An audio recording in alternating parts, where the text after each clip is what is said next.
Hello everyone, आज का आपका टॉपिक रहेगा Sclerotinia stem rot of mustard. ठीक है, मस्टर्ड के अंदर ये डिजीज आती है स्क्लेरोटिनिया स्टेम रोट। अब रोटिंग क्या होती है उसका आइडिया आपको है कि डिग्रेडेशन हो जाना प्लांट का, डिसइंटीग्रेशन हो जाना, जो सेल्स और टिश्यूज है उनकी डेथ हो जाना, उसी को बोलते हैं रोटिंग। एक टाइप की सड़न भी बोला जाता है रोटिंग को ही। ठीक है, तो स्टेम पे रोटिंग होगी। ठीक है, स्टेम रोट मतलब स्टेम की रोटिंग हो रही है। और स्क्लेरोटिनिया, स्क्लेरोटिनिया क्या है?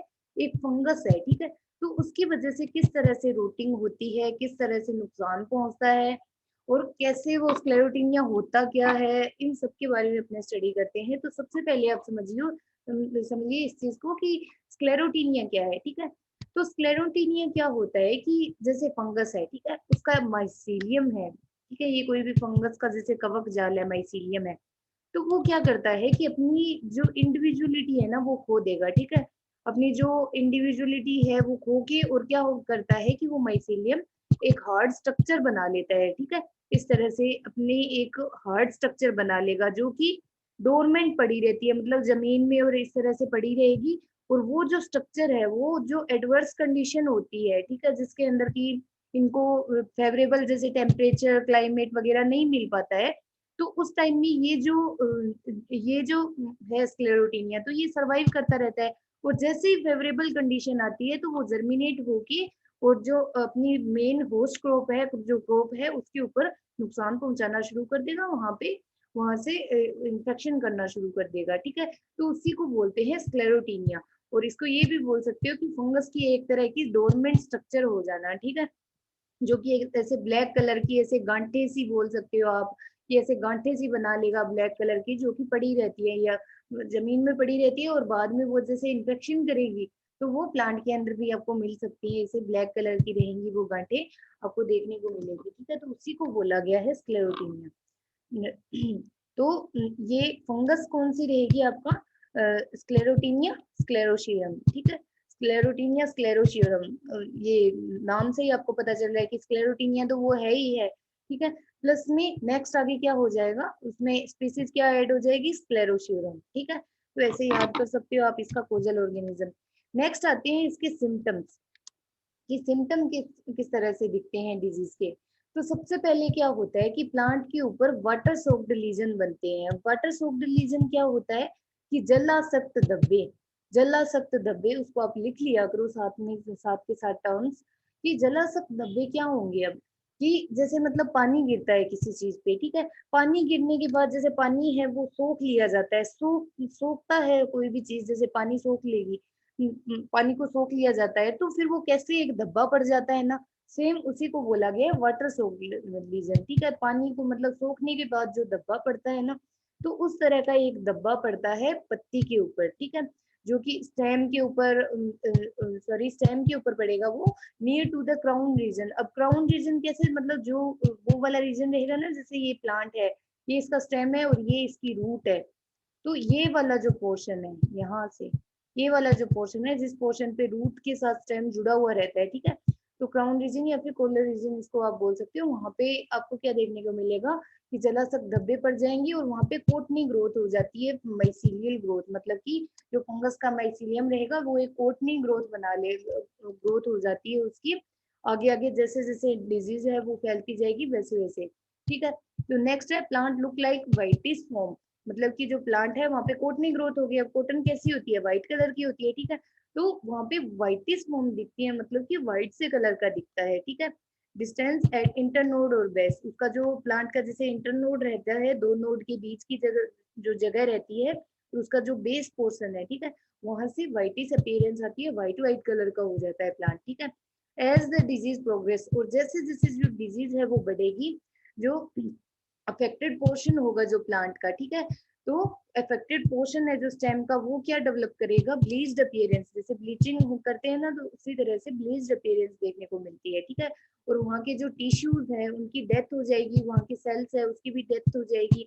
और क्या होगी? गर्डलिंग होगी। गर्डलिंग क्या होती है कि वहां पे खड्डा सा पड़ जाता है जैसे स्टेम के ऊपर, ठीक है, उनकी डेथ हो जाएगी तो क्या होगा? स्टेम पे गड्ढा पड़ जाएगा। अब गड्ढा पड़ेगा तो क्या होगा? धीरे धीरे क्या होता है कि या तो जो मतलब कि जो स्टेम है तो उसकी क्या होगी, या तो वो टूट ही जाएगा, ठीक है, और या फिर क्या होगा, प्री मैच्योर राइपनिंग, जब तक मतलब कि वो पूरी तरह से मैच्योर नहीं हुआ है उससे पहले ही वो पक जाता है, ठीक है, वो लोजिंग ऑफ द प्लांट, या फिर उसकी लोजिंग हो जाएगी, मतलब प्लांट है वो इस तरह से जैसे बेंट हो जाएगा पूरी तरह से, ऐसे नीचे गिर जाता है, ठीक है, तो उसी को बोला जाता है लोजिंग, ठीक है, तो ये इसके सिम्टम देखने को मिलते हैं मेनली।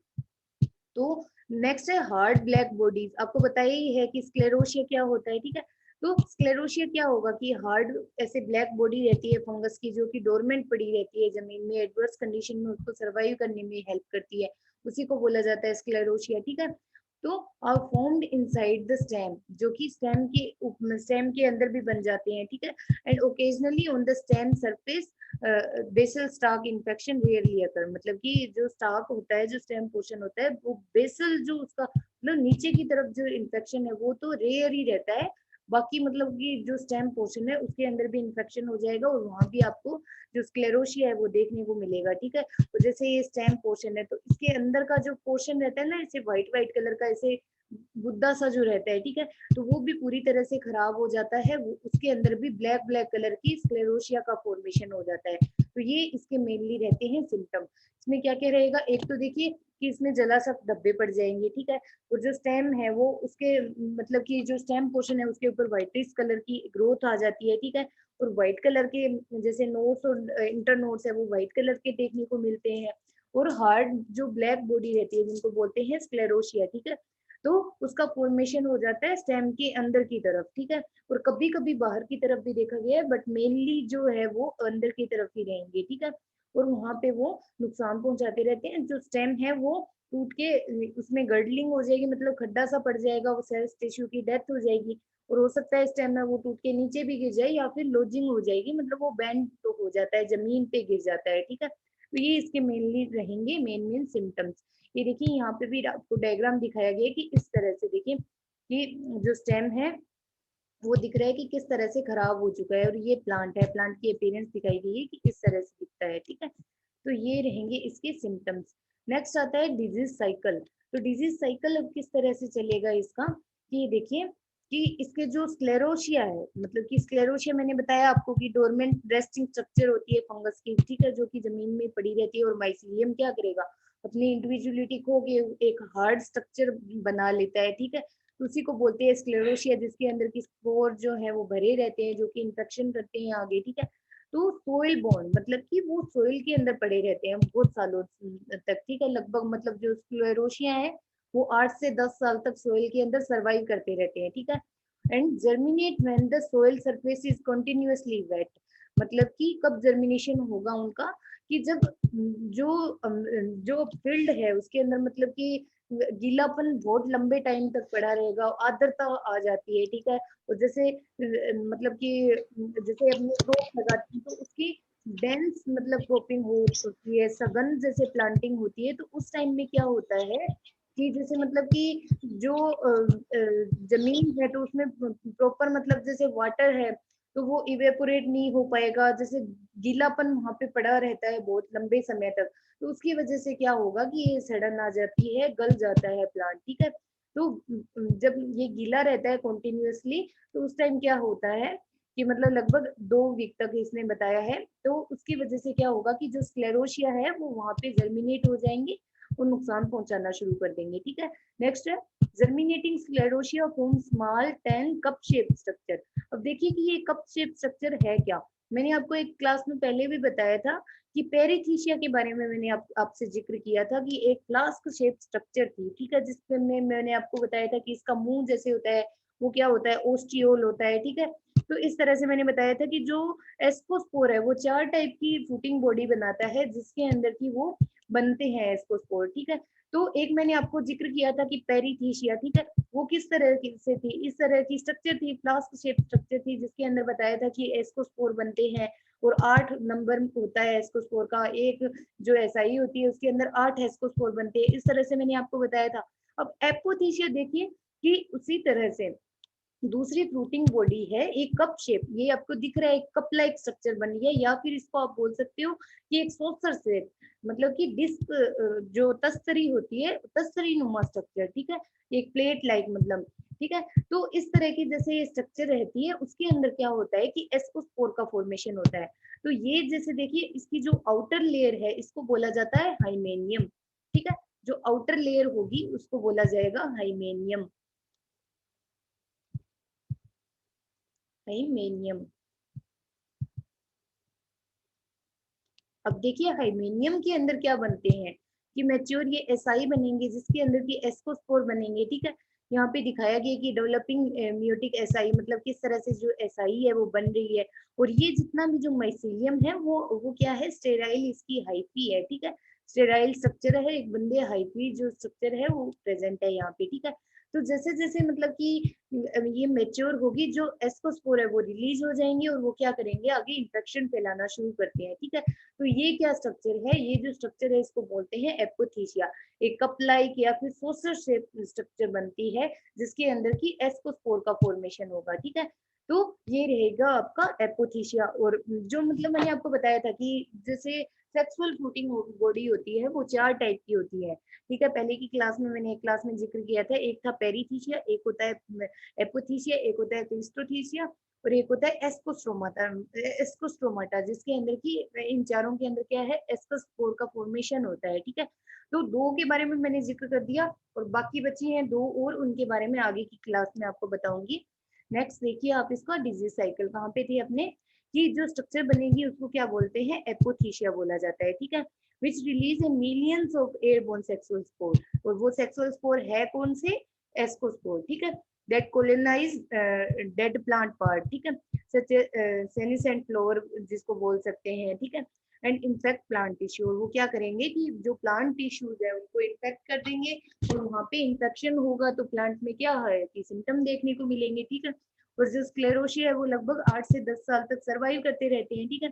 नेक्स्ट देखिए, the disease is most destructive during, मतलब सबसे ज्यादा हानिकारक कब होती है, जब कूल वेदर हो, मतलब कि कूल जैसे ठंडा मौसम जिस टाइम में रहता है, और डेंस प्लांट स्टैंड, मतलब कि डेंस प्लांटिंग हो, मतलब सघन बुआई की हुई हो, मतलब कि प्लांट से प्लांट के बीच में बिल्कुल भी स्पेस नहीं हो।